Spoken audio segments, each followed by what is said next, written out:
Itu ada kitabnya itu.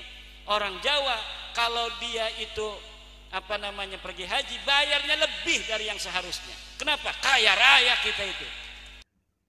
Lalu dari mereka juga mengklaim jika Wali Songo itu bagian dari mereka.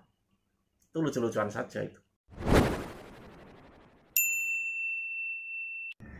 Assalamualaikum warahmatullahi wabarakatuh. Selamat sore. Salam Rahayu.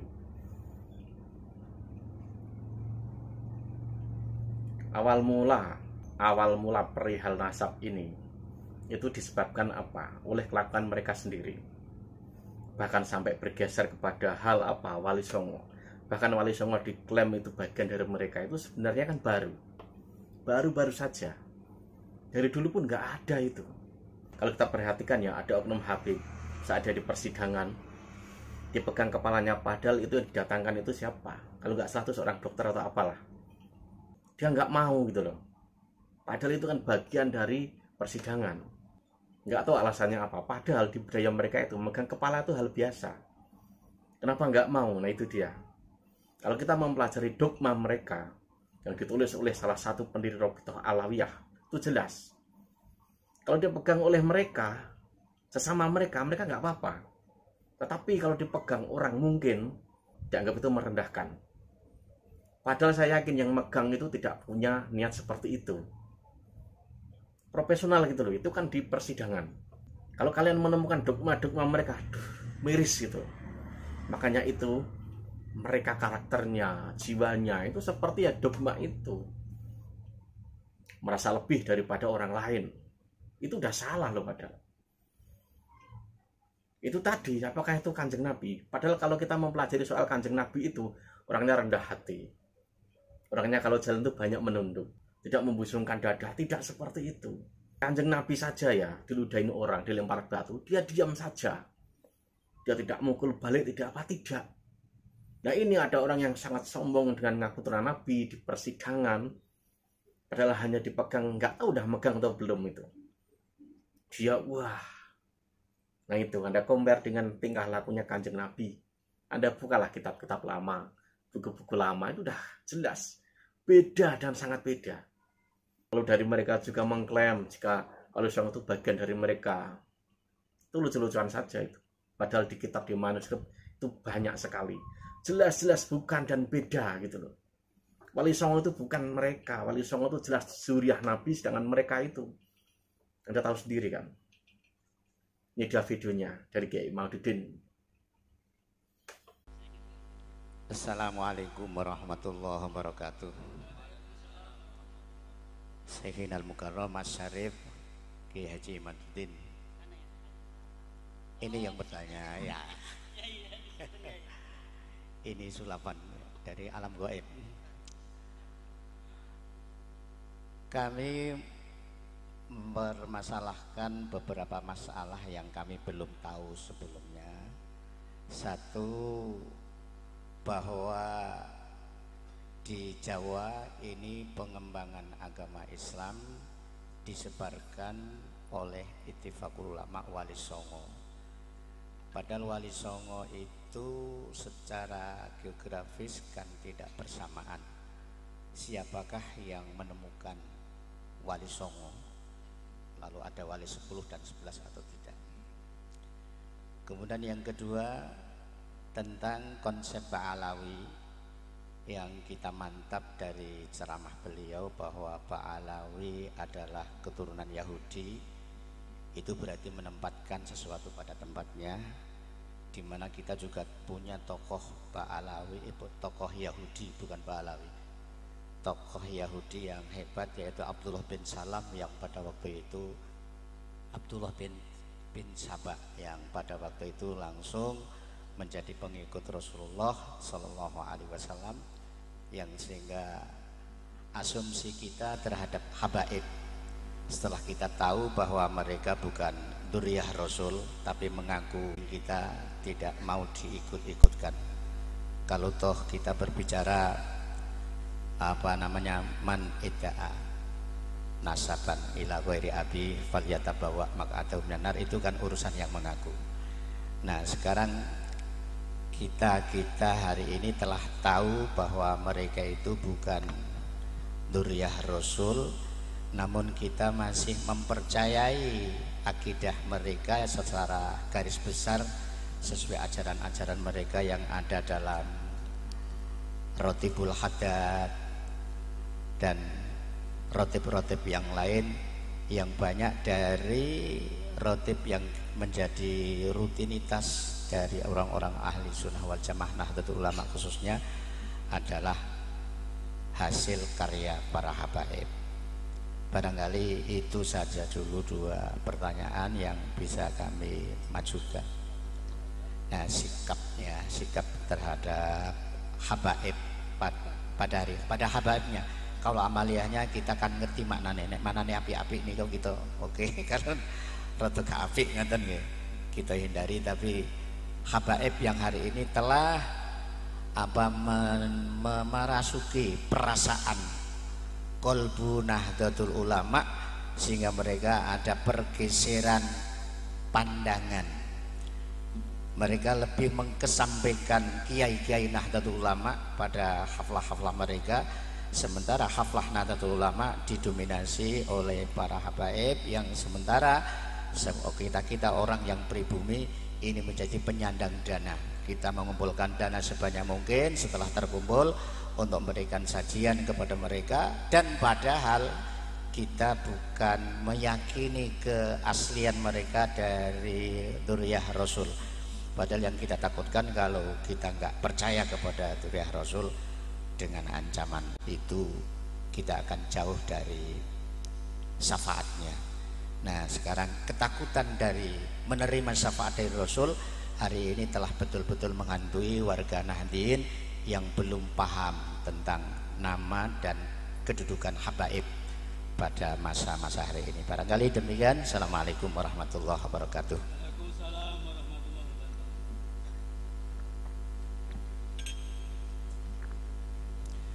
Salajengipun monggo nggih. Saking pundi? Sebut asmanipun, Pak. Saya Abdul Rauf Samani dari Sambung Macan. Mohon pencerahan Bapak Kiai Haji Dr. Imaduddin Usman Al-Bantani. Di lapangan khususnya di wilayah Sragen sangat-sangat masif berkembang qosidah Simduduror, kemudian Rotib Al-Haddad yang notaben beliau diakui sebagai wali. Pertanyaannya bagaimana cara membatalkan kewalian mereka? Dasku mumet lur. Saya mantan Asadul Muhibbin. Karena secara materi saya diuntungkan dekat dengan Habib, tarif saya ikut naik. Ya.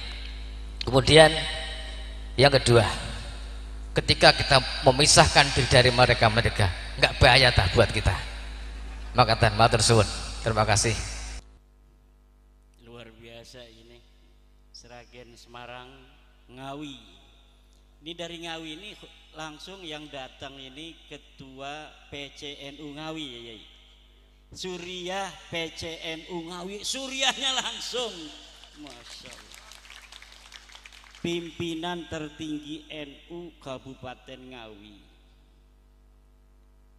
Pak Yai, masalah Wali Songo itu manuskripnya banyak. Saya ambil satu Wali Songo yang saya sudah tulis, yaitu tentang Sunan Gunung Jati. Ini manuskripnya ditemukan karya Pangeran Arya Cirebon 1720. Ini 1720. Itu menyatakan, ini saya tulis dalam bahasa Indonesianya, ini dalam bahasa Jawa. Sunan Gunung Jati lahir di Mekah. Ini tulisan di manuskrip ya, Al-Mukarramah, dengan nama Syarif Hidayatullah tahun 1448. Ibunya bernama Nyai Rara Santang binti Prabu Siliwangi. Nyai Rara Santang pergi haji ke Mekah bersama kakaknya Pangeran Cakrabuana. Selama tinggal di Mekah, ia nyantri di Syekh Bayanullah, adik Sayyidatul Kahfi. Sayyidatul Kahfi adalah ulama asal Mekah yang menyebarkan Islam di Cirebon. Nyai Rara Santang dan kakaknya berguru kepadanya, dan gurunya tersebut yang memerintahkannya untuk segera menunaikan ibadah haji ke Mekah bersama kakaknya Pangeran Cakrabuana. Di Mekah, Nyai Rara Santang menikah dengan Syarif Abdullah Al-Hashimi yang kemudian setelah menjadi sultan bergelar Sultan Maulana Mahmud Al-Hashimi.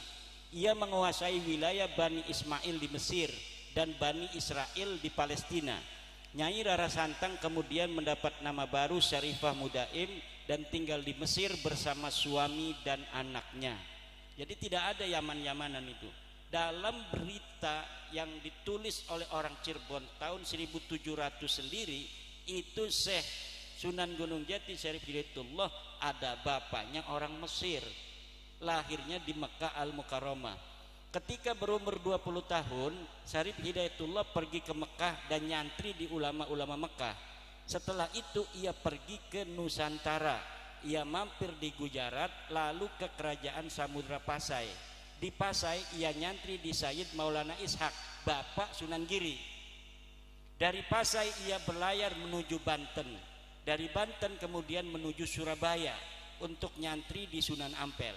Sunan Gunung Jati nyantrinya di Sunan Ampel setelah nyantri di bapaknya Sunan Giri di Aceh. Setelah beberapa lama barulah ia diperintahkan menemui pamannya di Cirebon untuk menyebarkan agama Islam. Ia membangun pesantren di daerah Gunung Jati, kemudian ia dikenal dengan Sunan Gunung Jati. 3 paragraf di atas adalah kisah Sunan Gunung Jati yang penulis ambil dari manuskrip Carita Purwaka Caruban Nagari dari mulai pupuh 12 sampai 17.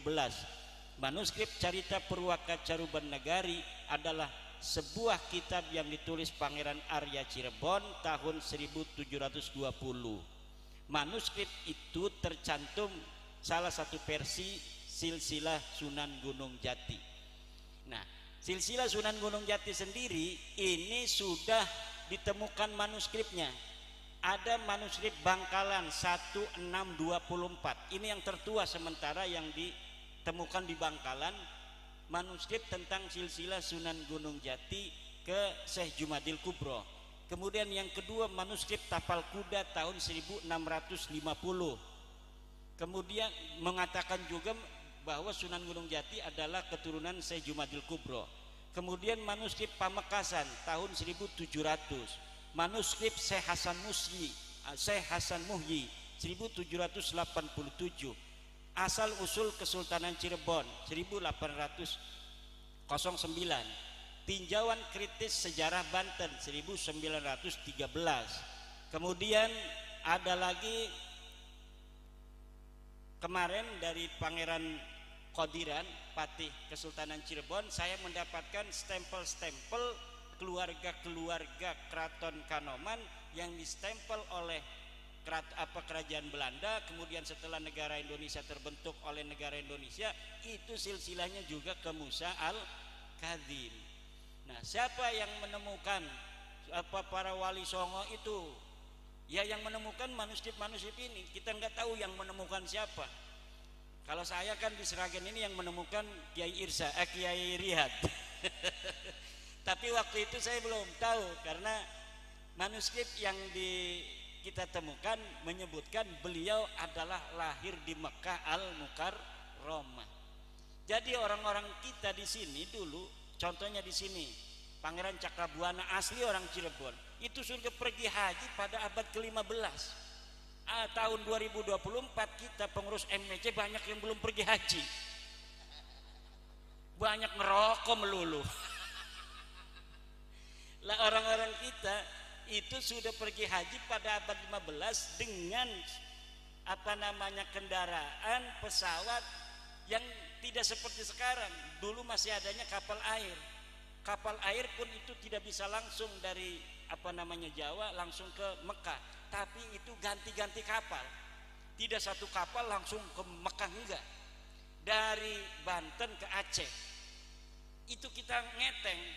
Dari Aceh ganti kapal lagi ke Maladewa.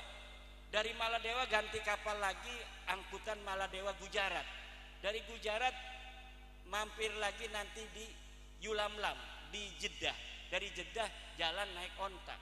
Di situ kita pernah baca sebuah sejarah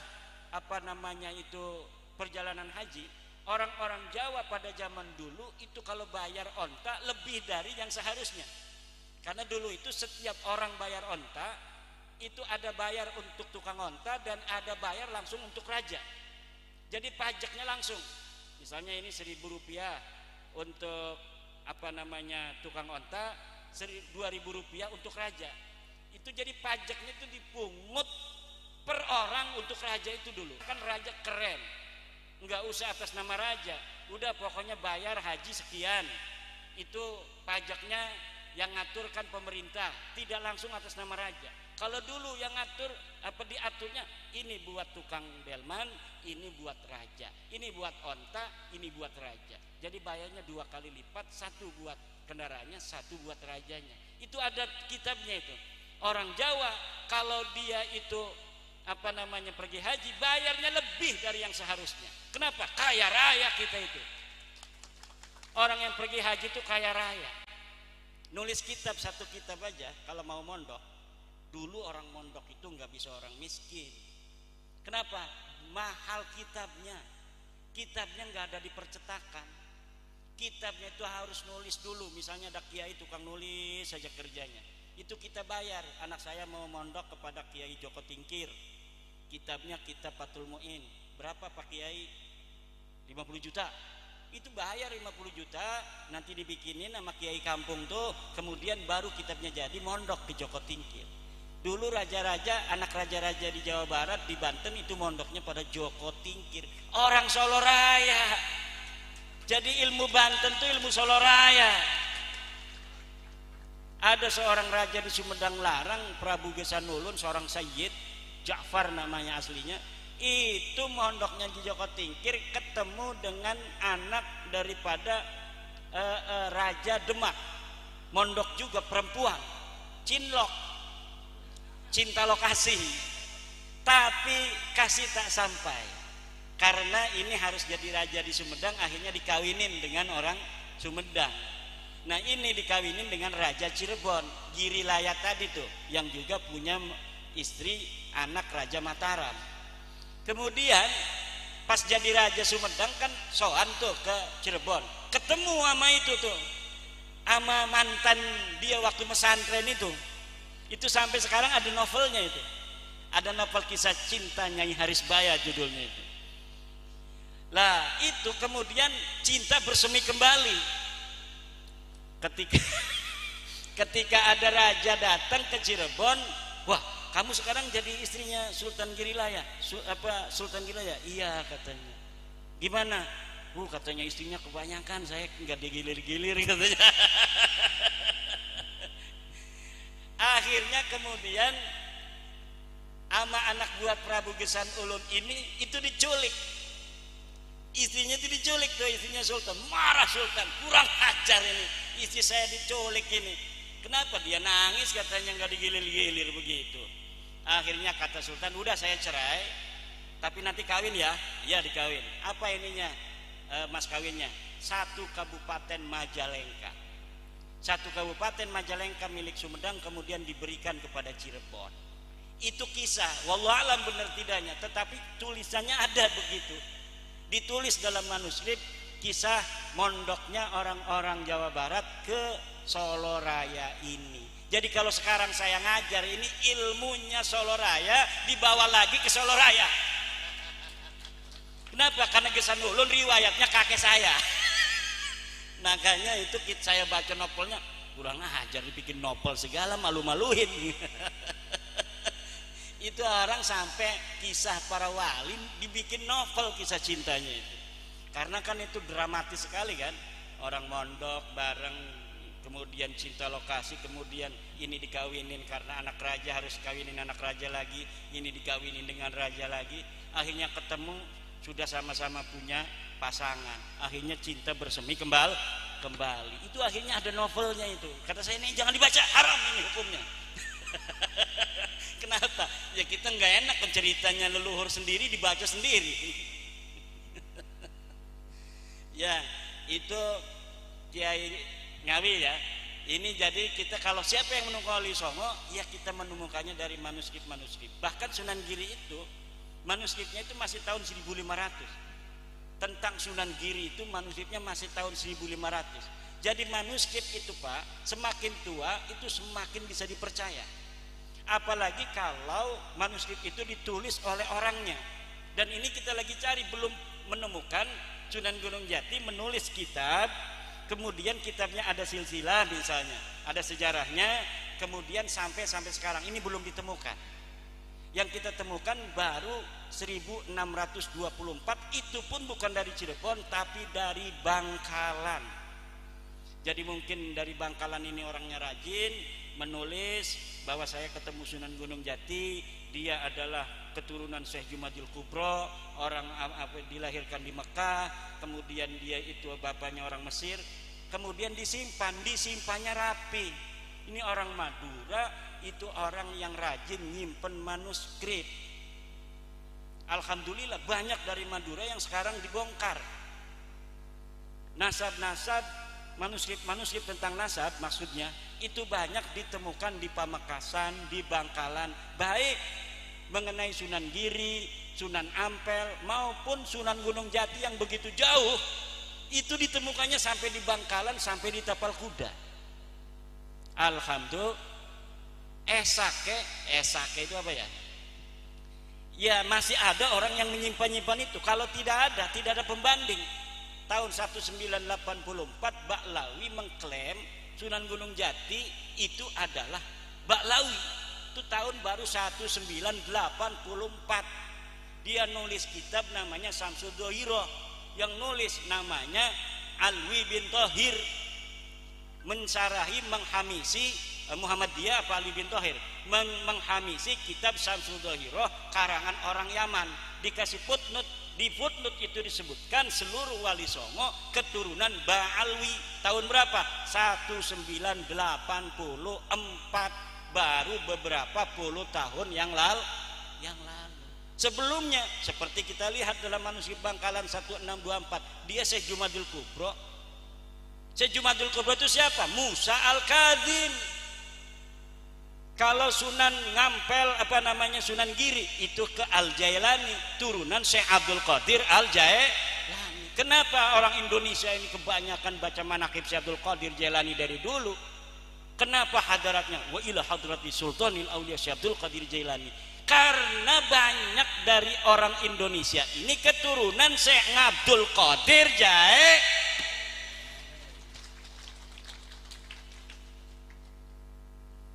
Baik yang diketahui silsilahnya maupun tidak, mendingan nggak tahu Pak. Kalau tahu nanti diminta tes DNA. Mau tes DNA? Udah, kita lebih baik dapat barokahnya daripada leluhur kita, tapi kita nggak tahu silsilahnya. Itu lebih tawaduk ke hati kita. Kadang-kadang kayak saya kan tadi keceplosan juga. Itu leluhur saya, itu keceplosan. Ngaku-ngaku begitu kan? Coba kalau nanti tes DNA, sama enggak? Yang enggak ketahuan kan, karena saya dari garis ibu. Nah, bapak-bapak dan ibu-ibu, sejarah leluhur-leluhur kita dengan nasab-nasabnya yang mulia, itu anaknya saja tanpa ada embel-embel. Mbah Mun dari Sarang itu ngomong dalam sebuah YouTube, Sayyid Ja'far Sunan Kudus, anaknya aja udah nggak pakai Sayyid. Pantesan sekarang di Kudus banyak santri, banyak pesantren katanya itu. Bisa jadi itu semuanya masih keturunan daripada Syekh Ja'far Shadiq Sunan Kudus. Bisa jadi yang dagang tasbih juga itu adalah turunan Sunan Kudus. Tapi tidak ada yang mengkapitalisasi nasab. Hei, beli tasbih ke saya cucu Sunan Kudus, cucu Rasulullah. Kalau tidak beli di saya, beli ke yang lain, tidak dapat syafaat. Nggak diterima doanya kalau berdoa di makam masjid saya Sunan Kudus. Nggak ada yang begitu. Bahkan kalau ada yang ketahuan, kiai ketahuan, kiai katanya masih ada yang ngomong apa ponakan kiai katanya kiai turunan Syekh Anu ya, itu biasanya malu dia katanya pura-pura blow on. Kenapa? Saking malunya ketahuan bahwa dia keturunan orang besar, keturunan orang soleh, sementara dia walaupun disebut kiai oleh orang lain kelihatan soleh, tapi para kiai melihat dirinya itu sama aja orang bermaksiat. Kenapa? Karena maksiatnya kiai dengan kita beda. Kalau kita melototin cewek itu maksiat. Kalau kiai gretek artinya ada orang yang adan kok adanya kurang bagus, itu sudah merasa dosa gede dia. Kalau kita kalau ngeliatin cewek yang pakainya pakai rok mini baru, astagfirullahaladzim. Tapi astagfirullah ngeliat lagi ngeliat itu di HP, ngeliat komus, ada bahasa Arab nggak ketahuan maknanya, ngeliatnya di HP ada komus sekarang, komus bahasa Arab, tapi ada iklannya kadang cewek. Lah itu nggak nerusin nyari komus, dia ngeliatin ceweknya aja yang lama. Astagfirullahaladzim, baru tuh udah lama tuh astagfirullah. Kalau kiai-kiai beda tingkatan, dia merasa dosa dengan kita itu beda, makanya dia merasa dirinya nggak pantas disebut keturunan orang-orang saleh. Makanya mereka banyak yang menyembunyikan keturunan orang saleh, kecuali pejabat mau nyalon dewan.